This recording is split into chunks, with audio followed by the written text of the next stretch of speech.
Welcome back. We've been speaking about truck driver training and fatigue as South Africa is still trying to understand the reasons behind the Boksburg gas explosion on Christmas Eve a week ago.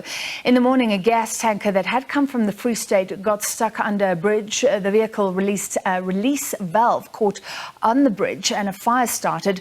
Onlookers had gathered and emergency services had arrived when the gas tanker exploded, immediately killing at least 10 people. The death toll has since risen to 34. Now, some of the dead and injured were from the nearby Tambo Memorial Hospital. The driver has been released by authorities due to a lack of evidence. The company he works for says he demonstrated the utmost level of care and professionalism and tried to save lives. He also had the necessary qualifications. Well, to discuss the protocols around something like this, how should it have been handled, we're joined by retired chief of the EMS, so Emergency Services Training Academy, that's Midgley. Thank you for being with us, Mr. Midgley, as always. Firefighters were injured here, Mr. Midgley, and we're not trying to bash anybody's efforts, but looking at the way it was handled, do you think that some of the deaths could have been avoided, or do you think this was handled well? Do we have enough information? Good afternoon. Some of the things that we need to first clarify, I'm a retired battalion chief of, and my title was in charge of hazmat training. Sure. And also, we'd like to, first of all, say condolences to the families of those that we lost in this incident.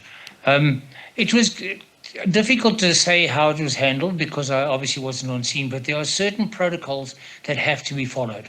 They come from what's known as the ERG, or the Emergency Response Guide, and they go by the United Nations number, which is stuck on the back of every vehicle carrying any sort of dangerous or hazardous material. And that gives you the basic guidelines as how to deal with it.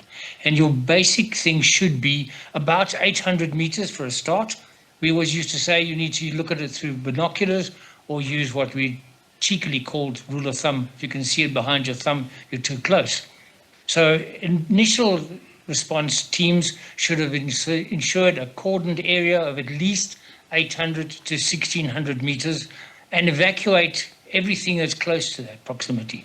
What made that incident worse is that the gas was trapped inside that underpass, and that would make it worse. From what I can understand, is that a torch effect started, which is because of the relief valve being damaged, as you said, that apparently burned for about 45 minutes before the levy started. And a levy, a boiling liquid, expanding vapor explosion, is that correct? And that helps you sort of understand the protocols as well? That's correct, yes. So don't forget, LP gas, as we know it, is in this country is a mixture of propane and butane. And it has a different boiling temperature, it has an expansion rate. It expands at about 250 to 1. So 1 liter of liquid gives you about 250 liters of gas, or about 0.27 cubic meters of gas, which often forms a gas cloud, and the gas cloud can give you a vapor explosion, which, as they said, there were several explosions before the actual levy, and that might have been caused by the gas cloud. Yeah. All right, so you spoke about the security cordon. We've only heard from the employer of the driver saying that he actually tried to help somebody on the scene, a security official who arrived to cordon off the truck. And people were ignoring those. So we don't yet know if the cordon was put in place correctly and people ignored it, or if the people arrived, the emergency services personnel arrived and did not put that cordon in place. Is that correct? So what I've seen of the videos of that actual incident, there was barrier tape erected. But the problem is the public see that as an idea. I'll duck under the tape. It's not an enforced thing. Unfortunately for the EMS, that often happens. What that needed was a quick response from the South African Police Services, and possibly even from someone like Public Order Policing, because that is a rather large incident and has a potential, and it proved to be such. The damage to the hospital, for argument's sake, which was about 100 meters away, that level of the hospital could have been or should have been evacuated. So you would evacuate that up to, like I said, 1,600 meters, which is a mile in dollar terms. Yeah, and it sounds like people were incredibly close, that people had come to gather and look at the scene, ignoring warnings and things like that. We also don't know about the time. I mean, based on the reports you've heard, we understand that the driver did call fire services immediately. Do you think this was a timely response? From what we understand and what I've seen from colleagues of mine who showed me some videos of the thing, is that they did get called. The initial thing is, I think what happened was there was not a very good water supply. Lots of suburbs don't have a major water supply, and you need lots of tankers and lots of engines. And there was a tanker. The tanker, unfortunately, was destroyed in the explosion. The thing is, for that, you need copious amounts of water, and you need to aim it at the tank, not at the flame. If you aim it at the flame, you cause freezing, or if you put the flame out, you don't know where the gas is. So when you know where the gas is, it's better. So if you hold your water streams and master streams aimed at the tank, we are to use, or we used to, use unmanned ground monitors. You set them up and you leave and let the thing aim at the tank and keep the tank cool. If the tank starts changing color or starts ringing, you know that you've got a problem and you should be out of there a long time ago. It's an extremely dangerous thing. Fortunately, it's quite scarce. It doesn't happen often. In my career, I had several different types of tankers, but petrol tankers are easier to deal with than LP gas tankers.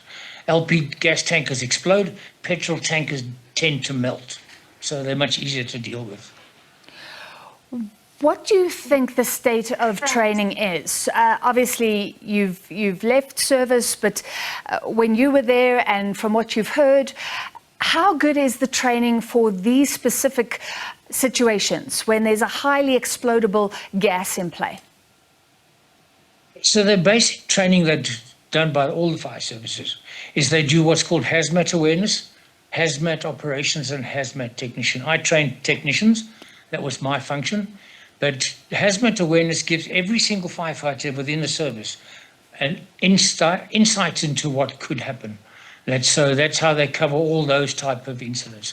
And I have colleagues that I've worked with for many years that work in that department of Ekurhuleni. They've got an extremely good training facility and training team.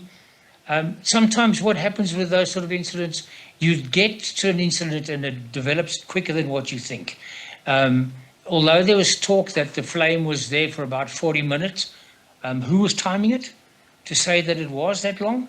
And also, when your fire teams arrived, the first thing they did, in the videos that I've seen, they were setting up water lines to do the cooling of the tank, which is what the correct procedure would have been. My thing would have been, unfortunately, to make the evacuation zone much bigger, much quicker. All right, we appreciate your expert opinion. Thank you for joining us. He is retired here, former divisional chief of the EMS and a former trainer as well, Malcolm Midgley.